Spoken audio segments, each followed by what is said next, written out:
Hello everyone, स्वागत है आप सभी लोगों का आज के सेशन में। और यहाँ पर हम सभी लोग जो प्रीवियस ईयर के क्वेश्चंस हैं आपके एसएससी जीडी में, वो भी साइंस से रिलेटेड, जो कि आपका यहाँ पर साइंस के अवेयरनेस के अकॉर्डिंग यहाँ पर पूरा सीरीज आपका बना हुआ है। और साथ ही में अगर आप देखेंगे बेटा, तो जितने भी आपके एक्सपेक्टेड क्वेश्चंस हैं और प्रीवियस ईयर में पूछे गए हैं, वो सारे यहाँ पर आपके कवर कराए जा रहे हैं। तो जल्दी से सभी लोग सेशन के साथ जुड़ जाइए और अपनी प्रिपरेशन को एडवांस लेवल पर लेकर के चलिए। जिन लोगों ने इससे पहले के सेशंस को नहीं देखा है, वो प्रीवियस लेक्चर्स में जाकर के आप देख लेंगे। यहाँ पर आपके टॉपिक्स भी पूरे कंप्लीट कराए जा रहे हैं और साथ में ही आपका प्रैक्टिस सेट भी चल रहा है। ठीक है, तो सभी लोग अपनी प्रिपरेशन को एडवांस बनाने के लिए सेशन के साथ जुड़िए और कमेंट बॉक्स में अपनी प्रेजेंस को शो करिए। चलते हैं हम लोग यहाँ पर और देखते हैं कि आज की सीरीज में हमारा पहला प्रश्न हमसे क्या कह रहा है। फर्स्ट क्वेश्चन कह रहा है, how many states of matter have been determined by the scientist so far. यानी कि अभी तक वैज्ञानिकों के द्वारा पदार्थ की कितनी अवस्थाएं तय की गई हैं या खोजी गई हैं या बनाई गई हैं। ठीक है, तो जो मैटर होता है यानी कि पदार्थ होता है, पदार्थ कितनी अवस्थाओं में पाया जाता है, इस प्रश्न में ये पूछ रहा है। ऑप्शन है आपके 4 अवस्थाओं में, 3 अवस्थाओं में, 2 अवस्थाओं में या 5 अवस्थाओं में। तो सभी लोगों को यहां पर रिस्पॉन्स करना है बेटा। ठीक है, क्लियर, सभी लोग रिस्पॉन्स करते रहेंगे। तो यहां पर अगर हम लोग देखें तो पदार्थ जो है, ठीक है, पदार्थ होता क्या है, तो पदार्थ क्या होता है, पदार्थ वो चीज होते हैं जो कुछ ना कुछ स्थान घेरते हैं और साथ ही साथ जिनका कुछ ना कुछ मास होता है यानी कि द्रव्यमान होता है। उन सभी चीजों को हम लोग क्या कहते हैं बेटा, पदार्थ कहते हैं। अब पदार्थ की भौतिक अवस्थाओं की अगर बात करी जाए तो पदार्थ की एक तो भौतिक अवस्था होती है हमारी ठोस यानी कि सॉलिड की बात करते हैं। ठीक है, दूसरी भौतिक अवस्था क्या होती है, द्रव अवस्था होती है। ठीक है, कौन सी अवस्था, द्रव अवस्था होती है। तीसरी भौतिक अवस्था क्या होती है, पदार्थ के गैसीय अवस्था में पाया जाता है यानी कि गैस। इन तीनों के बारे में हम सभी लोग अक्सर जानते हैं। ठीक है, कि ठोस, द्रव और गैस। ठीक है, पदार्थ की चौथी भौतिक अवस्था भी है जिसको कहा जाता है प्लाज्मा। ठीक है, क्या कहते हैं हम लोग, प्लाज्मा कहते हैं। और पदार्थ की जो पांचवी भौतिक अवस्था है, इसको क्या कहा जाता है बेटा, इसको कहा जाता है बोस आइंस्टीन कंडेंसेट्स।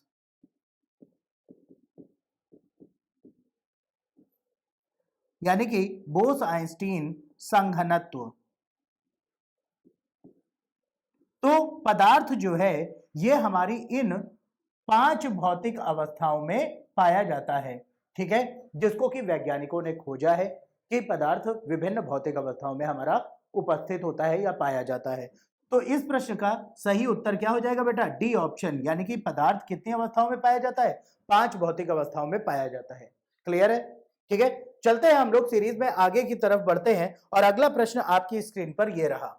अगला प्रश्न है, in which diffusion is most rapid. ठीक है, यानी कि किसमें विसरण अत्यधिक तीव्रता से होता है।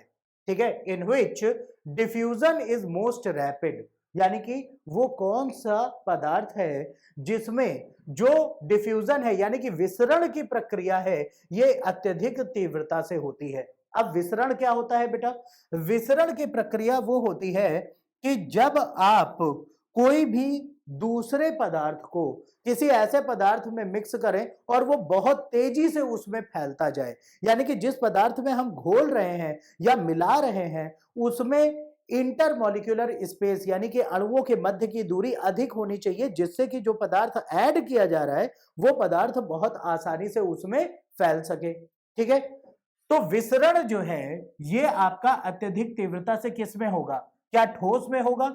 ठोस की अगर हम लोग बात करें तो ठोस के अणुओं के मध्य जो इंटरमॉलिक्यूलर स्पेस होता है यानी कि जो अणुओं के मध्य दूरी होती है ये बहुत कम होती है। तो ठोस में अगर हम किसी चीज को ऐड करेंगे तो क्या वो बहुत तेजी से मिलेगा, बिल्कुल नहीं मिलेगा। द्रव में थोड़ा सा दूर दूर तो होते हैं लेकिन इसमें बहुत तेजी से प्रसार नहीं होगा। ठीक है, ये धीरे धीरे करके फैलेगा। ठीक है, लेकिन अगर यही बात करी जाए गैस की, तो गैस में क्या होता है बेटा, इंटरमॉलिक्यूलर स्पेस यानी कि अणुओं के मध्य दूरी बहुत ज्यादा होती है ठोस और द्रव की तुलना में, और इसमें अगर हम कोई पदार्थ मिक्स करते हैं तो वो बहुत तेजी से क्या होगा, फैलेगा। ठीक है, तो यहां पर विसरण क्या है, विसरण की ही प्रक्रिया क्या होती है, जब कभी आप इत्र का इस्तेमाल करते हैं यानी कि डिओड्रेंट, आपने क्या किया, रूम में एक किनारे आपने उसकी बोतल ओपन कर दी, थोड़ी देर के बाद आपका पूरा कमरा महकने लगता है, तो ये प्रक्रिया क्या है, विसरण की प्रक्रिया है। ठीक है, वही जैसे आपने घर के एक कोने में अगरबत्ती लगा दी अपने रूम में, ठीक है, धीरे धीरे आप देखते हैं कि उस अगरबत्ती की जो महक है वो पूरे कमरे में फैल जाती है और कमरे से बाहर भी आना शुरू हो जाती है। तो ये सारा प्रोसेस किसकी वजह से है बेटा, विसरण की प्रक्रिया के कारण होता है। और ये सबसे तीव्रता से किसमें होता है बेटा, ठोस और द्रव और प्लाज्मा की तुलना में गैस में सर्वाधिक तीव्र होता है। तो राइट आंसर आपका सी हो जाएगा यहां पर। ठीक है, क्लियर है सभी को। चलिए बढ़ते हैं हम लोग सीरीज में आगे और अगला प्रश्न देखते हैं कि आज हमसे क्या पूछ रहा है। Which of the following statement is incorrect? तो निम्नलिखित में से कौन सा कथन गलत है बेटा, यानी कि हमें गलत कथन को बताना है। ठीक है, ऑप्शन है यहां पर, पदार्थ के कण स्थिर अवस्था में रहते हैं, यानी कि जो भी हमारा मैटर है, पदार्थ है, उसमें जो भी पार्टिकल्स मौजूद हैं यानी कि कण उपस्थित हैं, वो स्थिर अवस्था में यानी कि रुके हुए होते हैं। पदार्थ के कण बहुत छोटे होते हैं, यानी कि किसी भी मैटर में जो पार्टिकल्स हैं ये बहुत ही छोटे यानी कि स्मॉलेस्ट वन होते हैं। या पदार्थ के कण एक दूसरे को आकर्षित करते हैं, यानी कि the particles of a matter attract each other, यानी कि एक दूसरे को ये आकर्षित कर रहे हैं। या पदार्थ के कणों के मध्य रिक्त स्थान होता है, यानी कि there is a gap between the molecules of a matter, यानी कि किसी भी पदार्थ के कणों के मध्य क्या है, रिक्त स्थान है। तो इनमें से कौन सा कथन गलत है पूछा जा रहा है। बेटा अगर हम किसी भी पदार्थ को लें, ठोस, द्रव, गैस, प्लाज्मा या बोथ आइंस्टीन कंडेंसेट्स, किसी को भी लेते हैं, तो उनके कणों के मध्य एक रिक्त स्थान होता है, यानी कि छूटा हुआ स्थान होता है, खाली जगह होती है। तो ये स्टेटमेंट तो सही है। दूसरा, मैटर के जो मॉलिक्यूल्स हैं इनके बीच में क्या लगता है बेटा, इन सभी पार्टिकल्स के बीच में एक फोर्स ऑफ अट्रैक्शन कार्य करता है, यानी कि आकर्षण बल कार्य करता है, जिसकी वजह से पदार्थ की विभिन्न अवस्थाएं बन पाती हैं। तो ये भी कथन सही हो गया, स्टेटमेंट सही हो गया। पदार्थ के कण बहुत छोटे होते हैं, बिल्कुल सही बात है, हम लोग उसको नेकेड आइज से कभी भी देख नहीं पाते हैं, इसके लिए हम लोगों को इलेक्ट्रॉन माइक्रोस्कोप की सहायता लेनी पड़ती है उन पार्टिकल्स को देखने के लिए। अब पदार्थ के कण स्थिर अवस्था में रहते हैं, ये बेटा गलत हो जाएगा। क्यों गलत हो जाएगा, पदार्थ के कण स्थिर अवस्था में, भाई स्थिर तो हो ही नहीं सकते। क्यों, क्योंकि हम सभी लोग जानते हैं कण में, किसी भी पदार्थ में अगर हम किसी भी कण की बात करते हैं तो उसमें एक तो नाभिक है, नाभिक के अलावा क्या है बेटा, उसमें जो इलेक्ट्रॉन्स है वो चारों तरफ आपके क्या करते रहते हैं, नाभिक के मूव करते रहते हैं, यानी कि गति करते रहते हैं। तो पदार्थ के कण कभी भी स्थिर अवस्था में नहीं रह सकते हैं। ठीक है, तो यहां पर यही गलत स्टेटमेंट है और इस प्रश्न के लिए सही उत्तर आपका क्या हो जाएगा बेटा, ए इज द करेक्ट आंसर, यानी कि ए इसका सही उत्तर होगा। क्लियर, समझ में। देखो कोई भी पदार्थ है, पदार्थ में कण उपस्थित है और उनके कण कभी भी स्थिर अवस्था में नहीं हो सकते, क्योंकि अगर स्थिर अवस्था में हो गए तो उनके बीच की जो बॉन्डिंग है, इलेक्ट्रॉन की शेयरिंग है, वो सब खत्म हो जाएगी और पदार्थ ही नष्ट हो जाएगा। ठीक है, क्लियर। चलिए मूव करते हैं बेटा अगले प्रश्न की ओर, और अगला प्रश्न आपकी स्क्रीन पर ये रहा। Which of the following is neither an element nor a compound? यानी कि निम्नलिखित में से कौन सा ना तत्व है और ना यौगिक है। ठीक है, एलिमेंट भी नहीं है और कंपाउंड भी नहीं है। अब देखिए एलिमेंट क्या होते हैं, एलिमेंट आपके क्या होंगे, तत्व जो कि प्रकृति में आपके उपस्थित हैं या खोजे भी गए हैं और कुछ को बनाया गया है, लेकिन वो आपके यूनिक वन है, यानी कि वो सिर्फ उनकी पहचान अलग है। ठीक है, पूरी तरीके से पहचान अलग है। और साथ ही साथ अगर हम लोग देखें तो उन तत्वों में क्या है बेटा, उन तत्वों में आपका अगर देखिए तो उन सब की अलग अलग प्रॉपर्टीज भी होती है, यानी कि अलग अलग गुणधर्म होते हैं। ठीक है, और यौगिक तत्व आपस में मिलकर के दो या दो से अधिक की संख्या में जब मिलेंगे एक निश्चित आपकी मात्रा में, तो उसमें क्या होगा, तो वो यौगिक का निर्माण कर देंगे, यानी कि कंपाउंड का फॉर्मेशन कर देंगे। अब इनमें से कौन सा आपका यौगिक भी नहीं है और तत्व भी नहीं है।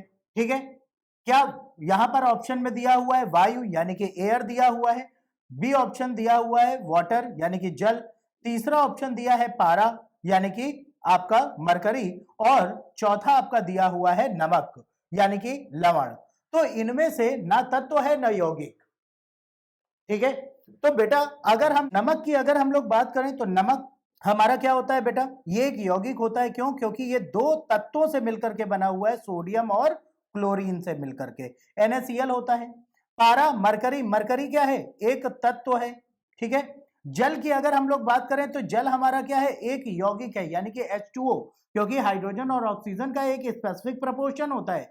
लेकिन एयर जो है, यानी कि वायु जो है, वायु को क्या कहा जाता है? क्या यौगिक कहा जाता है या तत्व कहा जाता है? यानी कि क्या इसको एलिमेंट कहा जाता है या इसको कंपाउंड कहा जाता है? तो इन दोनों में से कुछ नहीं कहा जाता है वायु को। वायु को कहा जाता है मिक्सचर, यानी कि ये आपका क्या है? एक मिश्रण है, ठीक है। क्या है बेटा?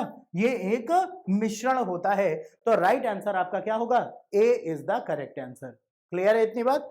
चलिए मूव करते हैं बेटा सीरीज में अगले प्रश्न में, और अगला प्रश्न देखते हैं कि क्या कह रहा है। Which of the following is not a mixture? देखिए मिश्रण से संबंधित कई सारे प्रश्न पूछे जाते हैं, साथ ही साथ अगर देखिए तो मिश्रण हो गया या विलयन हो गया, इन सबसे आपके बहुत सारे प्रश्न बनते हैं, ठीक है। तो इसलिए सारी चीजों को पढ़ना जरूरी है और इनसे संबंधित जो प्रीवियस ईयर में क्वेश्चंस पूछे गए हैं उनको सॉल्व भी करना जरूरी है, क्योंकि इन्हीं से क्वेश्चन पूछ लिया जाएगा। सिर्फ इनका पूछने का तरीका थोड़ा सा बदला जा सकता है, अदरवाइज डिट्टो आपको ऐसे ही क्वेश्चन मिलेंगे, ठीक है बच्चा? क्लियर? तो यहां पर प्रश्न कह रहा है कि which of the following is not a mixture, यानी कि निम्नलिखित में से कौन सा एक मिश्रण नहीं है, ठीक है। ऑप्शंस दिए हुए हैं कांच, पीतल, बारूद और ग्रेफाइट, ठीक है। तो इनमें से कौन सा आपका मिश्रण नहीं है, यानी कि मिक्सचर नहीं है, ठीक है। अब यहां पर बेटा अगर हम लोग बात करें कांच की, तो कांच कैसे बनाया जाता है, ठीक है। या अगर हम लोग बात करें कि जो मेसोपोटामियन कल्चर है, यानी कि मिस्र की सभ्यता है, वहीं से हम लोगों को फॉसिल रिकॉर्ड्स मिले हैं कि कांच यही सबसे पहले बनाया गया था। उनका जो रसायन विज्ञान का ज्ञान था वो काफी ज्यादा था, ठीक है। वो लोग ममीज भी बनाते थे, फर्मेंटेशन भी करते थे, किण्वन की प्रक्रिया भी करते थे। तो उन्होंने कांच को बनाया कैसे कि जब उन्होंने सिलिका, सोडियम सिलिकेट और कैल्शियम सिलिकेट, इन तीनों कंपाउंड को मिला करके एक निश्चित मात्रा में 1400 डिग्री सेल्सियस तक गर्म किया, तो उन्हें कांच मिला, उन्हें वो भी लिक्विड फॉर्म में, ठीक है। फिर अलग अलग शेप में उन्होंने इसको डाल दिया, ठीक है। तो कांच क्या हो गया? ये एक मिश्रण है, और पूछा क्या गया है बेटा? मिश्रण नहीं है, ठीक है। पीतल की अगर हम लोग बात करें तो पीतल क्या है? एक मिश्र धातु है। किससे मिलकर के बनी होती है पीतल की? कभी भी बात आए तो आप लोगों को बताया है कि क्या ध्यान रखना है बेटा, आप अपने पिता को क्या कहते हो? पिताजी कह करके बुलाते हो। तो पीतल जो है ये किसका मिक्सचर है? तांबा और जिंक का मिक्सचर है, ठीक है। यानी कि कॉपर और जो आपका जिंक है, जी से जिंक हो गया, इसका मिक्सचर है आपका क्या? पीतल। तो ये भी एक मिश्र धातु यानी कि मिश्रण है, तो ये भी नहीं होगा और ये भी नहीं होगा। बारूद की अगर हम लोग बात करें तो बारूद को बनाने के लिए भी कई सारे कंपोनेंट मिलाए जाते हैं, जैसे कि सल्फर हो गया। सल्फर के साथ साथ अगर आप लोग देखिए तो पोटाश भी मिलाया जाता है, ठीक है। कई चीजें मिक्स करी जाती हैं और अलग अलग मात्रा में। तो ये भी एक क्या है? मिक्सचर है। लेकिन जो ग्रेफाइट है बेटा, ग्रेफाइट क्या है? ये कार्बन जो होता है, कार्बन का अपरूप होता है, ठीक है। क्या होता है बेटा? कार्बन का अपरूप होता है। कौन? ग्रेफाइट। और ये आपका एक अधातु है, यानी कि नॉन मेटल है, जो कि हमारी प्रकृति में पाया जाता है। और यहां पर अगर देखा जाए तो जो मिश्रण नहीं है वो क्या है बेटा? ये आपका ग्रेफाइट ही हो गया, ठीक है। तो राइट आंसर आपका क्या हो जाएगा बेटा यहां पर? तो डी ऑप्शन। क्लियर हुआ? ठीक, बहुत बढ़िया, बिल्कुल। चलते हैं अगले प्रश्न की ओर, और अगला प्रश्न आपकी स्क्रीन पर ये रहा। Which of the following is a compound? निम्नलिखित में से कौन यौगिक है, ठीक है। यौगिक के बारे में पूछा जा रहा है, यानी कि कंपाउंड क्या है। और कंपाउंड के बारे में आप लोगों को बताया है, जो तत्वों से मिल करके बनता है, और इसके बनने के लिए दो या दो से अधिक कितने भी तत्व हो सकते हैं, उनसे मिल करके बनने के ही कारण अगर देखें तो ये क्या कहलाएंगे? यौगिक कहलाएंगे। तो यौगिक इनमें से कौन सा है? पारा है, ओजोन है, वायु है, या अमोनिया है, ठीक है। तो यहां पर सभी लोगों का रिस्पॉन्स आना बहुत जरूरी है बेटा, ठीक है। सभी लोग रिस्पॉन्स करते रहिए। तो यहां पर हम लोग देखें पारा, पारा क्या है?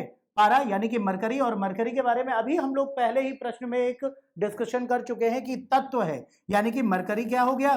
तत्व, ठीक है। और पूछा क्या है बेटा? यौगिक यानी कि कंपाउंड के बारे में पूछा है। तो क्या मरकरी आपका एलिमेंट में आ रहा है, ना कि कंपाउंड में? तो ये तो नहीं होगा। यहां पर दूसरा दिया हुआ है ओजोन। ओजोन क्या होता है बेटा? O3, O3 यानी कि ओजोन है, और ये किसका मिक्सचर है, ये कैसे बनता है बेटा? जब ऑक्सीजन पर सन रेज पड़ती हैं तो ये क्या होता है हमारे एटमॉस्फेयर में, ये डिसोसिएट होता है, टूटता है, तो नेसेंट ऑक्सीजन यानी कि नवीन ऑक्सीजन का निर्माण होगा। ठीक है, नवीन ऑक्सीजन का जब निर्माण हो गया तो इनमें से ये जो नवीन ऑक्सीजन है ये दूसरे ऑक्सीजन के अणु के साथ क्या करेगी, रिएक्ट करेगी, और किसका निर्माण कर देगी बेटा, ओजोन की। ठीक है, किसका निर्माण कर देगी यहाँ पर, तो ओजोन का निर्माण कर देगी। तो ये जो ओजोन है यानी कि O3, तो ये क्या है बेटा, ये यौगिक तो है नहीं, ये एक ही एलिमेंट यानी कि ऑक्सीजन के 3 अणु हैं, यानी कि ये भी तत्व में ही आ जाएगा। वायु के बारे में आप लोगों को बताया कि ये क्या है, एक मिश्रण है, यानी कि ये भी नहीं होगा। और बचा क्या, अमोनिया। अमोनिया क्या है बेटा, यौगिक की बात हो रही है, तो अमोनिया क्या होता है, NH3, मतलब एक तत्व तो इसमें नाइट्रोजन है और दूसरा तत्व क्या है, हाइड्रोजन। दो भिन्न तत्वों से मिलकर के बने होने के कारण इसको क्या कहा जाता है बेटा, यौगिक कहा जाता है, यानी कि कंपाउंड कहा जाता है। ठीक है, तो राइट आंसर आपका क्या हो जाएगा, D is the correct answer. ठीक है, चलते हैं अगले प्रश्न में, और अगला प्रश्न आपकी स्क्रीन पर ये रहा, which of the following is not a mixture, यानी कि निम्नलिखित में से कौन सा मिश्रण नहीं है बेटा, पूछ रहा है कि कौन सा मिश्रण नहीं है। ठीक है, तो नहीं में यहां पर ऑप्शन क्या दिए हुए हैं बेटा, देखो, एक तो टिन दिया हुआ है, दूसरा ओशियन वाटर यानी कि समुद्री जल दिया हुआ है, तीसरा दिया हुआ है मिट्टी, और चौथा दिया हुआ है वायु। ठीक है, क्लियर, तो आप लोगों को यहां पर बताना है बेटा कि इनमें से कौन सा मिश्रण नहीं है। ठीक है, क्लियर, मिश्रण नहीं है। देखो एक चीज और आप लोग ध्यान दीजिएगा, अगर प्रश्न में कहीं पर भी नॉट या नहीं शब्द इस्तेमाल किया जाता है तो उस पार्ट को आप जरूर अंडरलाइन कर लो या हाईलाइट कर लो, ताकि आपका आंसर गलत ना हो पाए। ठीक है, क्लियर, तो निम्नलिखित में से कौन सा एक मिश्रण नहीं है, नहीं की बात की जा रही है, तो भैया जो हमारा समुद्री जल यानी कि ओशियन वाटर होता है, इसमें क्या प्रेजेंट होते हैं बेटा, सॉल्ट कंटेंट उपस्थित होते हैं, तो ये भी आपका मिश्रण हो जाएगा। मिट्टी की बात करी जाए तो मिट्टी भी क्या है आपका, एक मिक्सचर है यानी कि मिश्रण है, और वायु भी आपका क्या है, एक मिश्रण है। लेकिन जो टिन है, टिन आपका क्या है, एक एलिमेंट है, यानी कि ये आपका आ जाएगा तत्व में, और ये एक तत्व है, और इस आधार पर अगर हम लोग देखें तो टिन का जो सिंबल होता है वो होता है Sn, और ये आपका क्या है, एक तत्व है, यानी कि एक धातु है। ठीक है, तत्व भी है, और साथ में अगर देखा जाए तो कैसा तत्व है, तो धात्विक तत्व है, यानी कि धातु है। ठीक है, क्लियर, चलिए आगे चलते हैं, और अगला प्रश्न आपकी स्क्रीन पर ये रहा, Which of the following is a pure substance, निम्नलिखित में से कौन एक शुद्ध पदार्थ है। प्योर सब्सटेंस की बात हो रही है, शुद्ध पदार्थ की बात हो रही है। ऑप्शंस हैं आपके, मेथेन, चीनी का घोल, तीसरा ऑप्शन दिया हुआ है दूध, और वायु। इनमें से शुद्ध पदार्थ के बारे में आपसे पूछा जा रहा है कि कौन सा शुद्ध पदार्थ है। ठीक है, अब यहां पर हम अगर बात करें वायु की, तो वायु क्या शुद्ध है, और दूसरी चीज पदार्थ है, बिल्कुल नहीं। यहां पर अगर देखें तो पदार्थ तो है क्योंकि गैस है। ठीक है, लेकिन क्या शुद्ध है, बिल्कुल नहीं, क्योंकि इसमें डिफरेंट गैसेस है, साथ ही साथ हम लोग पॉल्यूटेंट गैसेस भी मिक्स इसमें मिक्स है, और इसके आधार पर अगर देखा जाए तो ये आपका क्या शुद्ध पदार्थ होगा, बिल्कुल नहीं। दूध क्या होता है, एक पायस सोल्यूशन होता है, और दूध में प्रोटीन भी होता है, कैल्शियम भी होता है, यानी कि प्रोटीन, विटामिन, मिनरल्स, ये सभी चीजें उपस्थित होती हैं दूध में, और दूध भी आपका शुद्ध पदार्थ नहीं है। चीनी के घोल यानी कि सीरे की अगर हम लोग बात करें तो ये भी शुद्ध पदार्थ में नहीं आएगा, क्योंकि वाटर कैसा है पता नहीं है, उसमें किसी तत्व की अधिकता है ये भी हमें पता नहीं है, लेकिन हमने चीनी का घोल बना दिया। अब चीनी भी हमारी शुद्ध है कि नहीं, ये भी हमें नहीं पता होता, तो ये भी आपका क्या है, एक अशुद्ध हो गया है यहाँ पर। और बचा क्या आपका बेटा, मेथेन। मेथेन आपका शुद्ध पदार्थ में आएगा, यानी कि CH4, जो कि गैसियस फॉर्म में पाया जाता है, और मेथेन में सिर्फ मेथेन ही रहेगी, CH4 ही रहेगी, और कोई नहीं होगी, और ये ज्वलनशील गैस होती है। ठीक है, जितने भी हमारी कोयले की खदानें होती हैं उनमें अगर कभी आग लग जाती है या ब्लास्ट होता है तो किसके कारण, मेथेन के कारण। धान के खेतों से सड़न की बदबू किसके कारण से आती है, तो इसी मेथेन के कारण। ठीक है, क्लियर, तो राइट आंसर यहाँ पर क्या हो जाएगा, ए हो जाएगा। मूव करते हैं बेटा अगले प्रश्न में, और अगला प्रश्न आपकी स्क्रीन पर ये रहा, Which of the following is an example of heterogeneous mixture, यानी कि निम्नलिखित में से कौन एक विषमांगी मिश्रण का उदाहरण है। ठीक है। विषमांगी मिश्रण की बात हो रही है। देखिए मिश्रण जो होते हैं बेटा ये आपके दो प्रकार के होते हैं। कौन कौन से? एक तो होते हैं समांगी मिश्रण यानी कि होमोजीनियस मिक्सचर, और दूसरे होते हैं हमारे हेट्रोजीनियस मिक्सचर यानी कि विषमांगी मिश्रण। ठीक है। अब इन मिश्रणों की अगर हम लोग बात करें बेटा तो इनमें से विषमांगी मिश्रण कौन सा है? चीनी या नमक का जलीय विलयन आपका विषमांगी मिश्रण है, यानी कि हमने सीरा बना लिया है या नमक डाल करके पानी में घोल लिया है, तो ये आपका समांगी मिश्रण है या विषमांगी है। पीतल की बात करें तो ये पूछ रहा है कि समांगी है या विषमांगी है। हवा की बात करें तो एयर जो है ये विषमांगी है या समांगी है। और कुहासा, कुहासा यानी कि कोहरा, ठीक है, तो यहाँ पर बात हो रही है विषमांगी मिश्रण की। ठीक है। तो हम जब भी शरबत बनाते हैं तो चीनी या नमक की अगर हमें एक स्टैंडर्ड रखना है तो उसके लिए हमें एक निश्चित अनुपात में ही इनको मिलाना पड़ता है, और इसलिए ये आपके क्या होते हैं? ये समांगी मिश्रण में आ जाएगा। ठीक है, किस में आ जाएगा बेटा? समांगी मिश्रण की श्रेणी में आ जाएगा। पीतल, पीतल को बनाने के लिए जो आपका तांबा और जिंक है ये एक निश्चित अनुपात में मिलाया जाता है। ठीक है, तो ये भी आपका समांगी मिश्रण है। हवा की बात करी जाए तो हवा भी आपका क्या है? समांगी मिश्रण है। क्यों? क्योंकि सारी गैसें एक निश्चित अनुपात में ही मिल करके हमारे वायुमंडल का निर्मित करती हैं। ठीक है, लेकिन जो कुहासा है यानी कि कोहरा है ये आपका विषमांगी मिश्रण है कि कहीं पर इसका घनत्व तो अधिक होता है और कहीं पर कम होता है, और ये विषमांगी मिश्रण है जहां पर भी जल निकाय होंगे, जल निकाय यानी कि पानी की उपलब्धता होगी, वहां पर आप अगर देखेंगे तो उसकी जो कुहासा है इसका घनत्व तो अधिक होगा। ठीक है, तो ये आपका विषमांगी मिश्रण की श्रेणी में आ जाएगा। तो राइट आंसर आपका क्या हो गया बेटा? डी यानी कि कुहासा। ठीक है, क्लियर हो गया सभी को? ठीक, बहुत बढ़िया। हाँ बिल्कुल बिल्कुल बेटा।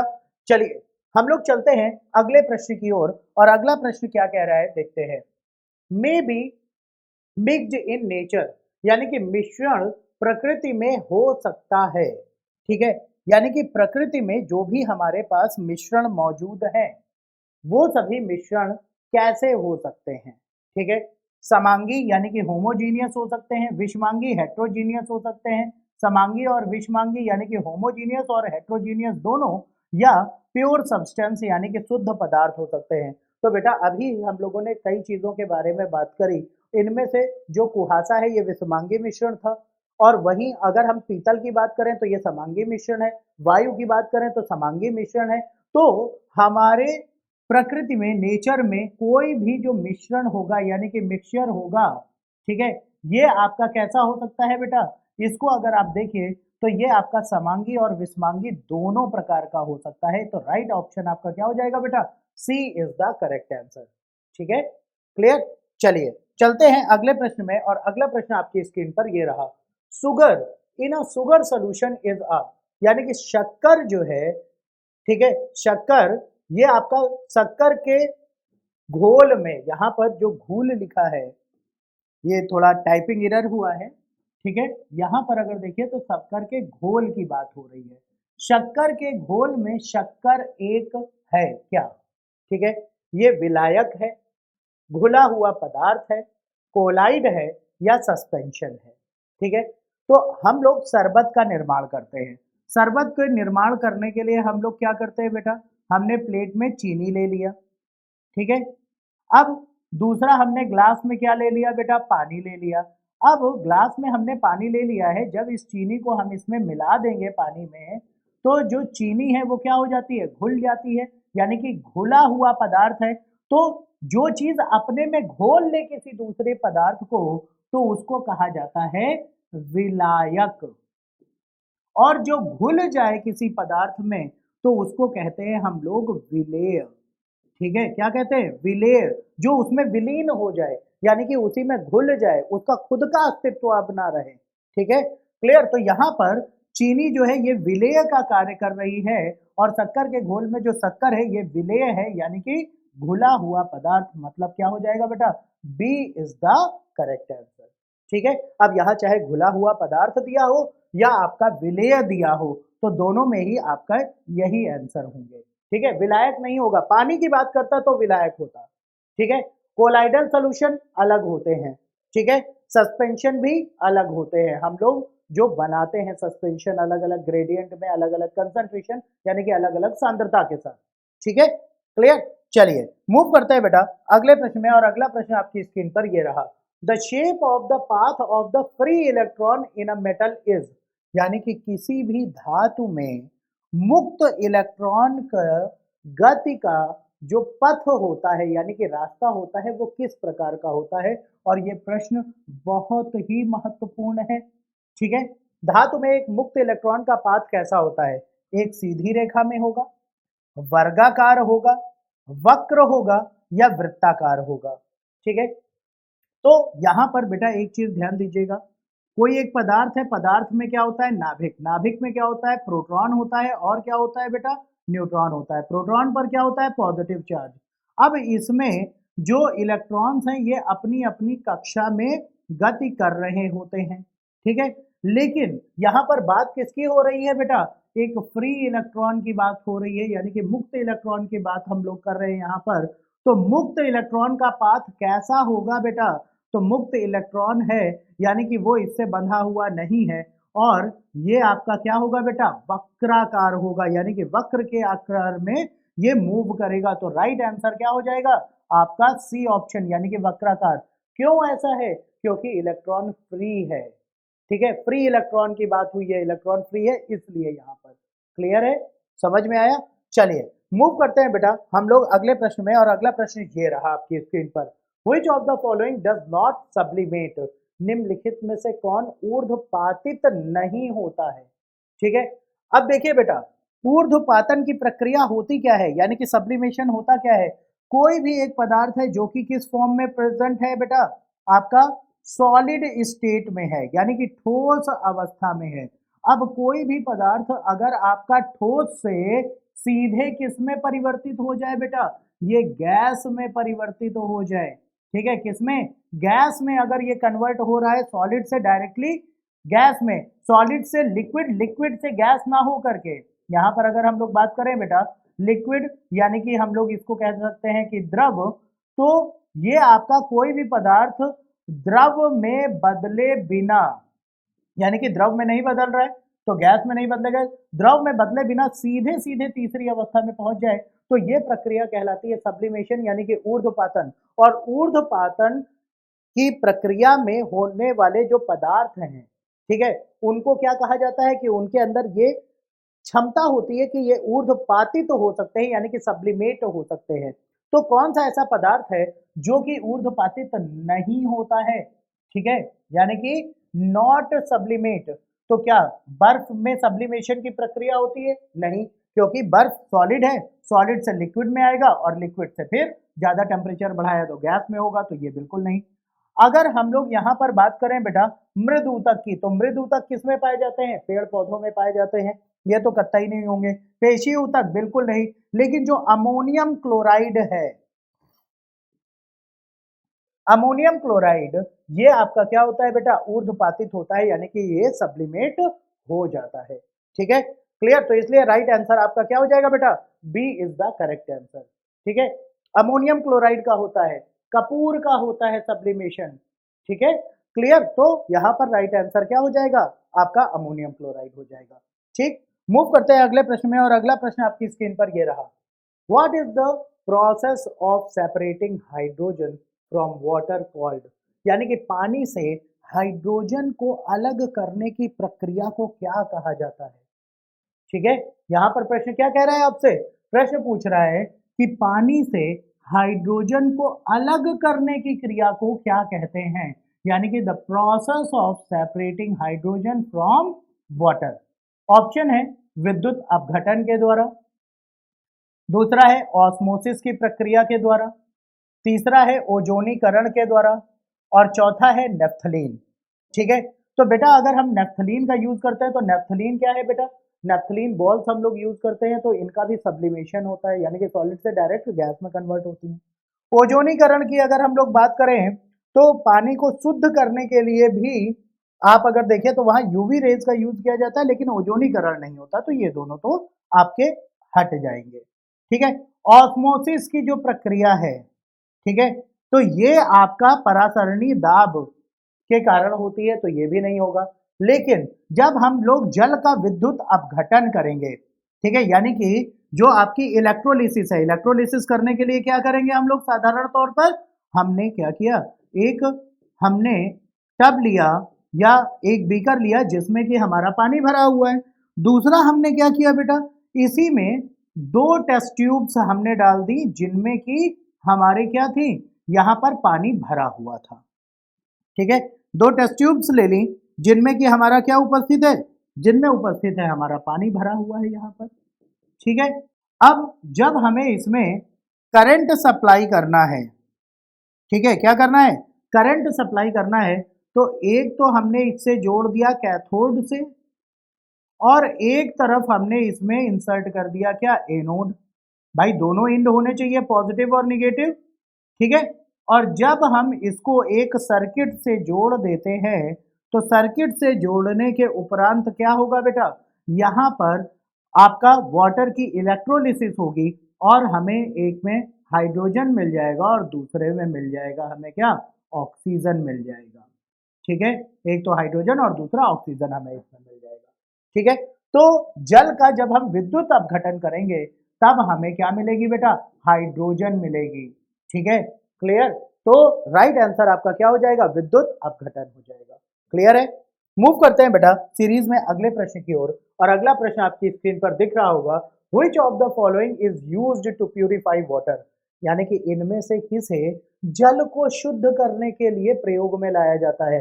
आप सभी लोग प्योर वाटर के पीछे भागते हो, ठीक है, प्योर वाटर, आप लोग पैकेज्ड वाटर भी यूज करते हो, यानी कि पैकेट वाला, बॉटल वाला, डिफरेंट वाटर्स का आप लोग इस्तेमाल करते हैं।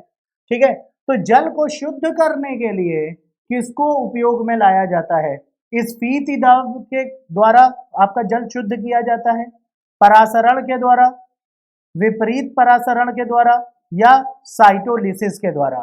ठीक है, अब देखिए बेटा साइटोलिसिस क्या है, यानी कि कोशिका का विखंडन। साइटोलॉजी क्या है आपका, साइटोलॉजी की बात करी जाए तो कोशिका विज्ञान, और साइटोलिसिस यानी कि कोशिका का ब्रेक डाउन होना, टूट जाना उसकी मेम्ब्रेन का। तो ये तो बिल्कुल नहीं जल को शुद्ध करने के लिए इस्तेमाल किया जाएगा। स्फीति दाब यानी कि ऑस्मोटिक प्रेशर की बात की जाए तो ये भी नहीं होगा। ठीक है, ऑस्मोसिस की बात करें तो ऑस्मोसिस के द्वारा तो नहीं होता है जल को शुद्ध किया जाता। ये आपका विपरीत परासरण जो है, जिसको हम लोग रिवर्स ऑस्मोसिस और शॉर्ट में क्या कह देते हैं, RO, यानी कि रिवर्स ऑस्मोसिस की प्रक्रिया, और हम लोग अपने घरों में शुद्ध पानी के लिए RO का इस्तेमाल करते हैं। तो RO क्या है, रिवर्स ऑस्मोसिस है, यानी कि विपरीत परासरण के द्वारा हम लोग क्या करते हैं बेटा, हम लोग जल को शुद्ध करते हैं और फिर उसके बाद इसका हम सभी लोग इस्तेमाल करते हैं। क्लियर है, इतनी बात समझ में आ गया। तो आज के सीरीज का समापन यहीं पर करते हैं हम लोग। उम्मीद करते हैं कि आप सभी लोगों को सारे पॉइंट्स क्लियर हो गए होंगे। अगर आपको कोई कंफ्यूजन है तो आप सभी लोग कमेंट करके पूछ सकते हैं। तो that's all for today, thank you.